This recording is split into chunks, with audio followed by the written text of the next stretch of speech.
Jika kita telat bayar aplikasi pinjaman online lebih dari 90 hari di tahun 2023 ini, sebenarnya apa saja sih update terbarunya dan kira-kira apa saja yang kalian alami dan apa yang terjadi dan resiko-resikonya itu bagaimana? Yuk kita akan bahas di video kali ini.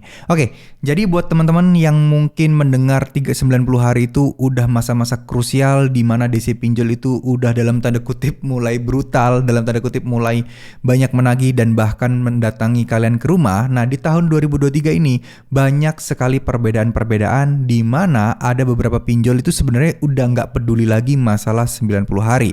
Ini dalam tanda kutip untuk masalah penagihannya ya, tapi untuk masalah laporan, untuk masalah ya ibaratnya tolak ukur atau indikator ke OJK masih tetap sama. Ada istilahnya TKB 90 di mana itu indikator seberapa banyak orang yang sukses membayar kurang dari 90 hari setelah telat bayar. Nah, itu adalah indikator yang harus dilaporkan ke OJK. Itulah asal mula kenapa ada istilah 90 hari telat bayar ya.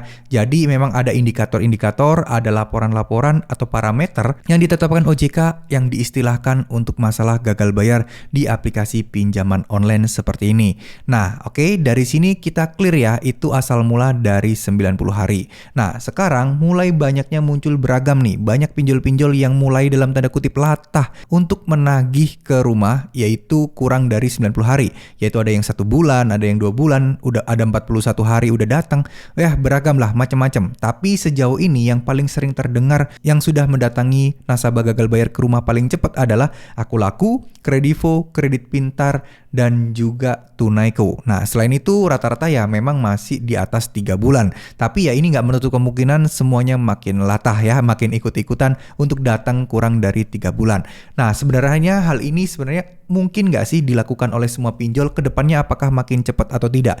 Jawabannya sebenarnya tergantung cash flow dari pihak manajemen atau kebijakan manajemen dari pinjol itu tersendiri. Kenapa? Karena ya kita tahu lah ya, semakin gencar berarti kan harus memperbanyak oknum atau personel DC-nya yang bisa datang ke rumah teman-teman. Kemarin itu kan yang misal di atas 90 hari aja masih nggak merata. Nah, ini nggak menutup kemungkinan DC udah makin merata. Tapi itu bukan menjadi hal atau prioritas kalian untuk kalian pikirkan. Ya, saya sarankan kepada teman-teman yang masih kepikiran, yang masih takut DC datang ke rumah, coba teman-teman pelajari deh, baca aturan POJK. Teman-teman di situ juga bisa baca semuanya artikel lengkap ilmu dan wawasan tentang apa yang boleh dan tidak boleh dilakukan oleh DC pinjol ya, pinjol legal terutama. Kalau pinjol ilegal nggak mungkin datang ke rumah ya. Kalau pinjol legal sudah pasti kemungkinan datang ke rumah kalau memang di kota kalian ada DC-nya ya. Oke, jadi paling sering dan paling mengganggu sebenarnya adalah telepon, terus kemudian WA, SMS, dan lain sebagainya. Apalagi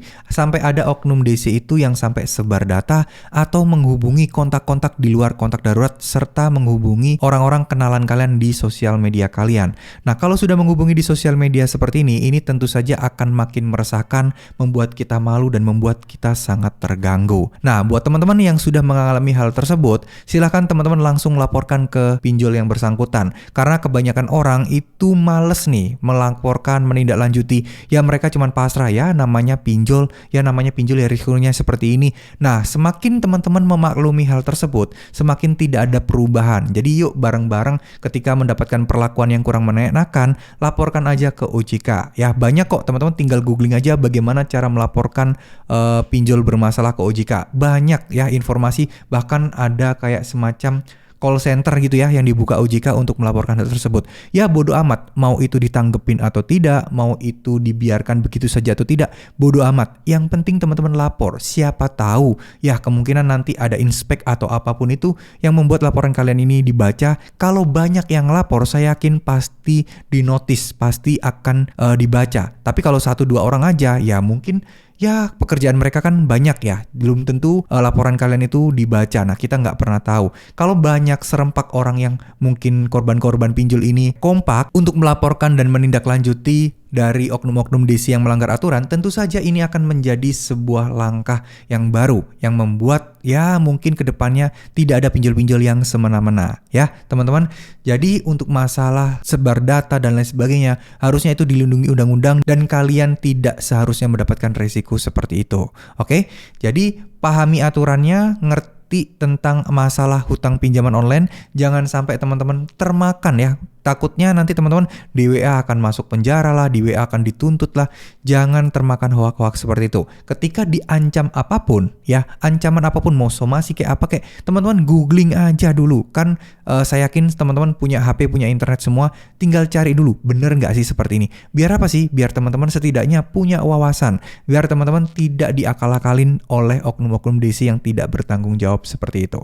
Ya, terima kasih. Semoga video ini bisa bermanfaat dan insya Allah teman-teman tidak akan kok, bahkan kemungkinan kecil sekali teman-teman akan masuk ke jalur hukum atau mungkin jalur perdata. Karena itu semua tentu saja akan membuang-buang waktu dan uang bagi si pinjol yang ingin menuntut kalian. Dan prosesnya nggak semudah yang kita bayangkan. Oke, terima kasih. Wassalamualaikum warahmatullahi wabarakatuh.